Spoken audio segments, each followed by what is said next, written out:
Juga. Assalamualaikum warahmatullahi wabarakatuh. Jadi, aku Sarina Salangkoba. Aku Rahma Hajariani. Di sini kita mau presentasikan teori penerimaan aktif. Yang pertama ini ada definisi teori penerimaan aktif yang ditulis oleh Sasa.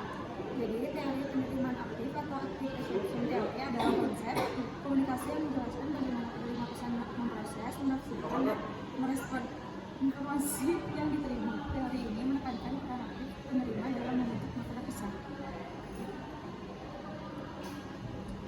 Lalu yang kedua ini ada konsep dasar teori penerimaan aktif, yaitu ada 3 konsepnya. Yang pertama, referred reading, konsumen sepenuhnya memahami pesan yang dimaksud. Yang kedua ada negosiasi reading, konsumen memahami pesan tetapi menyesuaikannya dengan nilai-nilai mereka sendiri.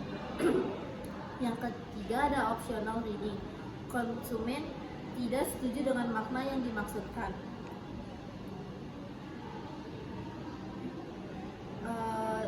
Sini juga ada faktor yang mempengaruhi penerimaan aktif, yaitu faktor internal, antara lain pengetahuan dan pengalaman sebelumnya mempengaruhi cara penerimaan memproses informasi.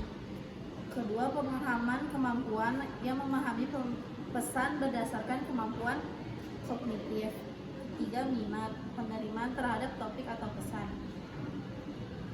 Lalu yang kedua faktor eksternal, faktor sosial dan faktor teknologi. Faktor sosial antara lain lingkungan sosial, kelompok referensi, interaksi sosial dan kultur. Sedangkan faktor teknologi yaitu media, kualitas teknis dan aksesibilitas.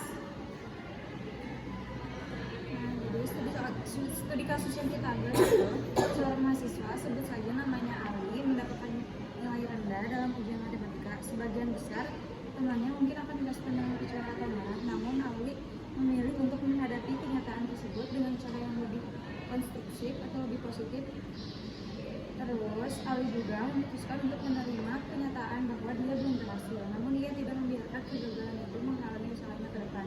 Ali menyadari bahwa untuk meningkatkan kemampuan dia harus belajar lebih giat, mencari bantuan dari dosen, dan meluangkan waktu lebih banyak untuk memahami materi yang sulit. Cara mengatasinya, yang pertama ada menerima kenyataan. Kita harus menerima kenyataan bahwa kegagalannya bukanlah akhir dari segalanya, melainkan bagian dari proses belajar. Yang kedua ada mengubah mindset, tidak merasa terpuruk dengan nilai rendahnya, tetapi melihatnya sebagai kesempatan untuk tumbuh dan berkembang. Yang ketiga ada mengambil tindakan nyata, yaitu mulai membuat rencana belajar yang lebih terstruktur, mencari bantuan, dan berusaha lebih keras dalam memahami materi yang sulit dosen. Yang terakhir ada evaluasi dan perbaikan.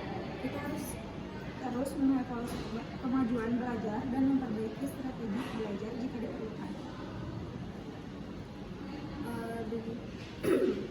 Di sini ada kelebihan dan kekurangan teori penerimaan aktif. Itu pertama, kelebihannya adalah meningkatkan efektivitas komunikasi dengan memahami peran aktif penerima, membantu memahami perilaku audiens dan preferensi mereka, meningkatkan kualitas pesan dengan mempertimbangkan kebutuhan audiens, mengurangi kesalahpahaman dengan memahami perspektif penerima, mendorong interaksi antara komunikator dan penerima. Yang kedua, kekurangannya sulit untuk mengukur aktivitas komunikasi karena terlalu kompleks, terlalu fokus pada individu, sulit memprediksi perilaku penerima karena faktor-faktor yang tidak terduga, terlalu kompleks, sulit diterapkan dalam praktik komunikasi, kurang relevan untuk komunikasi massa karena sulit memenuhi kebutuhan individu. Nah, di sini ada kesimpulan.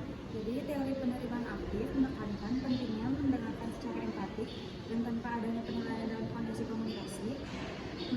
Menurut Carl Rogers, hal ini menciptakan lingkungan di mana individu merasa didengar dan dihargai, sehingga meningkatkan kerjasama.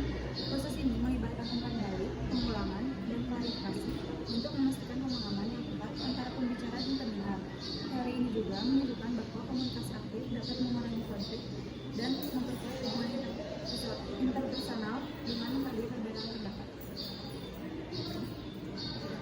Sekian dari presentasi kita hari ini. Kalau ada salah kata,